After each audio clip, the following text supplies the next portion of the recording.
ଆଖିରେ ଆଖିଏ ସ୍ୱପ୍ନ ହେଲେ ଜୀବନରେ କୌଣସି ଅନୁକମ୍ପ ହିଁ ନାହିଁ। ବାସ୍ତବରେ ଜୀବନକୁ ବୁଝିବା ବହୁତ ଜଟିଳ ହୋଇଥାଏ।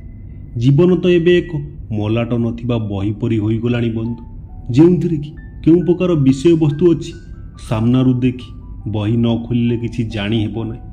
ଆଉ ଏ ଜୀବନ ଏକ ବହି ଯାଉଥିବା ନଦୀର ସ୍ରୋତ ପରି, ଯାହାକୁ ଚାହିଁ ମଧ୍ୟ ଆମେ କେବେ ରୋକିପାରିବା ନାହିଁ।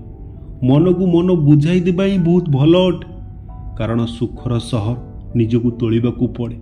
ଦୁଃଖ ତ ସାରା ଦୁନିଆରେ ବୁଣି ହୋଇ ପଡ଼ିଛି। ସୁଖରୂପୀ ଛାଇର ନିର୍ମାଣ ଦୁଃଖରୂପୀ ଖରାରେ ହିଁ ହୋଇଥାଏ।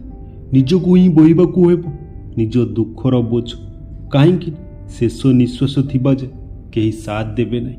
ଜୀବନର ନିୟମ ବନ୍ଧୁ, ମୁଣ୍ଡ ତଳକୁ କରି ଚାଲିଲେ ଭଲ ରୂପେ ଆଗକୁ ଚାଲିପାରିବ। ଉଦାହରଣ କଲମ। ଦୁନିଆରେ ବଞ୍ଚି ରହିବା ବନ୍ଧୁ କେବଳ ଗୋଟେ ନିରର୍ଥକ। ତେଣୁ ଜୀବନ ଜୀଇବାର କଳା ଆଉ କୌଶଳକୁ ଆପଣାଇ ନିଅନ୍ତୁ, କାରଣ ଯିଏ ବଞ୍ଚିବାର କଳାଟିକୁ ଜାଣିପାରିଛି ସିଏ ହିଁ ଏ ଦୁନିଆକୁ ଜାଣିପାରିଛି। ତ ବନ୍ଧୁ, ମୋର ଏଇ ଛୋଟ ଛୋଟ କଥା ଯଦି ଆପଣଙ୍କୁ ଭଲ ଲାଗିଥିବ ତେବେ ଭିଡ଼ିଓଟିକୁ ଲାଇକ୍, ସେୟାର, କମେଣ୍ଟ କରିବ, ଚ୍ୟାନେଲକୁ ସବସ୍କ୍ରାଇବ୍ କରି ସପୋର୍ଟ କରିବ।